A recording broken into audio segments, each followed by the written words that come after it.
안녕하세요. 뿌리 깊은 나무 학원입니다.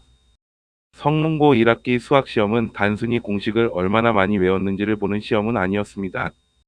중간고사에서는 2차 함수와 방정식에서 낯선 그래프와 조건을 해석하는 힘이 필요했고, 기말고사에서는 부등식과 경우의 수 행렬에서 조건을 빠짐없이 나누는 꼼꼼함이 요구됐습니다.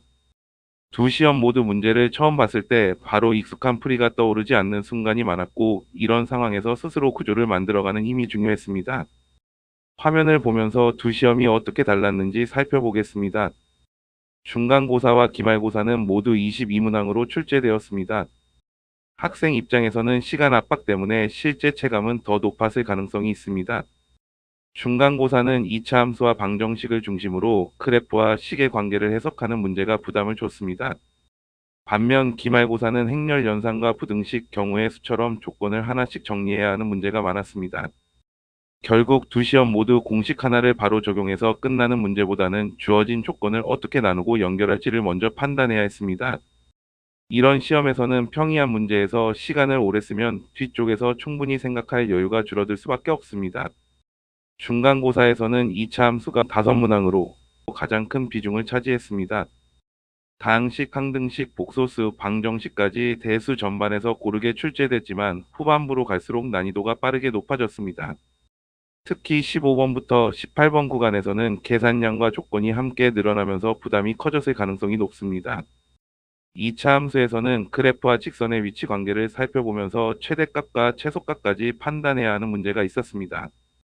단순히 공식을 알고 있는 것보다 조건에 따라 그래프가 어떻게 달라지는지를 머릿속에서 정리하는 과정이 필요했습니다. 중간고사에서 어려움을 느꼈다면 계산 자체보다도 처음 문제를 읽고 어떤 관계를 먼저 잡아야 하는지 결정하는 과정에서 시간이 많이 걸렸을 가능성이 큽니다.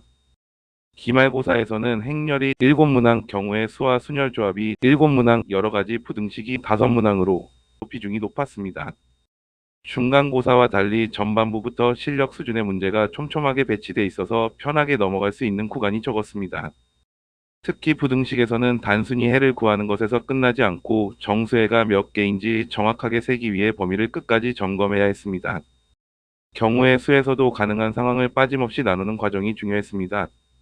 하나를 빠뜨리거나 겹쳐 세면 답 전체가 달라질 수 있기 때문입니다. 행렬은 기본 연산 문제도 있었지만 뒤쪽에서는 성질과 조건을 함께 보면서 판단해야 하는 문제가 포함됐습니다. 중간고사가 식과 그래프를 끝까지 밀고 가는 시험이었다면 기말고사는 수직선이나 경우를 직접 나누면서 하나씩 점검해야 하는 시험에 가까웠습니다. 다음 시험을 준비할 때는 문제를 많이 푸는 것만큼 막혔을 때 어떻게 대응하는지를 연습할 필요가 있습니다. 해설을 보고 이해하는 공부만 반복하면 익숙한 문제에서는 잘 풀리지만 조건이 조금만 달라졌을 때 처음부터 시작하기 어려울 수 있습니다. 낯선 문제가 나오면 바로 답을 확인하기보다 주어진 조건을 직접 적고 가능한 경우를 하나씩 나누는 연습을 해보는 것이 좋습니다. 기본 문제는 반대로 충분히 익숙해져야 합니다. 평이한 유형에서 풀이 방법을 고민하는 시간을 줄여야 뒤쪽 문제에서 그래프를 다시 그려보고 조건을 여러 번 확인할 여유가 생깁니다. 실전 연습을 할 때도 한 문제씩 따로 풀기보다는 정해진 시간 안에 시험 한 세트를 끝까지 풀어보면서 어느 구간에서 시간이 많이 빠지는지를 확인해 보세요.